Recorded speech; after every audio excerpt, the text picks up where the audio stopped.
करवा चौथ का पर्व कार्तिक महीने में कृष्ण की चतुर्थी तिथि को मनाया जाता है। इस साल ये पर्व 1 नवंबर बुधवार को पड़ रहा है। पाचांग के अनुसार करवा चौथ पूजा का मुहूर्त शाम 5:36 से शाम 6:54 तक का है। व्रत का समय सुबह 6 बजे तक है।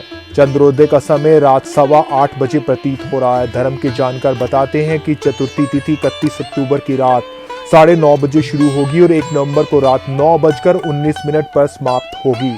करवा चौथ को पति पत्नी के आपसी प्रेम और समर्पण का पर्व माना जाता है। करवा चौथ पर सुहागिन महिलाएं पति की लंबी आयु, सौभाग्य, समृद्धि और सुखी जीवन की कामना के लिए दिन भर निर्जला व्रत रख करती हैं।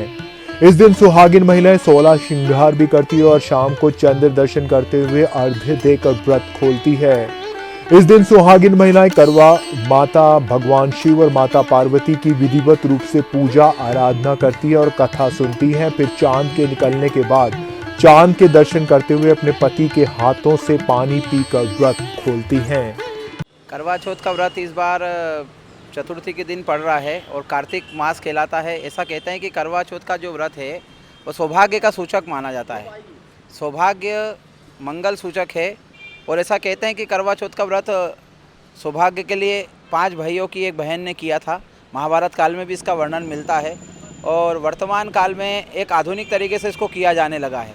लेकिन कुल मिलाकर करवा चौथ व्रत इसलिए किया जाता है कि पति की आयु की वृद्धि हो और जीवन में सुख समृद्धि आए। और ऐसा मानते हैं कि भगवान कार्तिकेय और भगवती पार्वती के पुत्र कार्तिकेय जो स्कंद कुमार के रूप में उनका भी पूजन यहाँ पर किया जाता है। और करवा चौथ का व्रत जो है चंद्रमा को अर्घ्य देकर के किया जाता है और चंद्रमा जो का अर्घ्य का जो चंद्रमा उदय का समय है वो लगभग 8:38 पे है।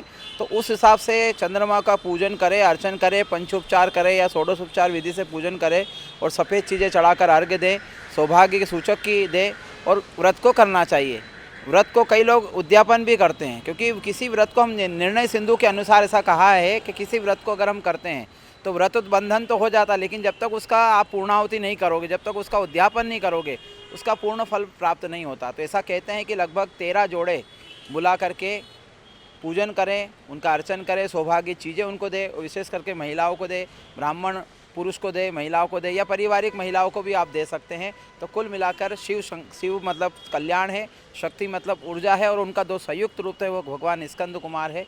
और इस प्रकार से करवा मिट्टी के पात्र बना करके और कुशा आदि रख करके पूजन किया जाता है। कुछ लोग चना का साग भी रखते हैं, कुछ लोग आंवले भी रखते हैं, कुछ सौभाग्य की चीज़ें चूड़ियाँ है, बिंदिया है, बिछिया है, इस प्रकार से पूजन करते हैं। और मुख्य रूप से चंद्रमा, ऐसा कहते हैं कि चंद्रमा मन का कारक होता है और चंद्रमा को राजा की संज्ञा, हालांकि राजा सूर्य है लेकिन चंद्रमा भी मन का राजा होता है। इस प्रकार से जीवन मंगलमय हो, मानसिक तनाव खत्म हो, संपत्ति आए, सुख संपत्ति आए, ऐश्वर्य की वृद्धि हो और सौभाग्य हमारा मंगल रहे, सौभाग्य बढ़े और पति की दीर्घ आयु हो, इस कामना से करवा चौथ का व्रत पूजन करना चाहिए और हर सौभाग्यवती स्त्री को करना चाहिए। कई जगह ऐसा भी है कि छोटी कन्याएं भी करती है, लेकिन अच्छे मंगल पति के लिए या अच्छे शुभ सूचक पति के लिए भी लोग व्रत को करते हैं।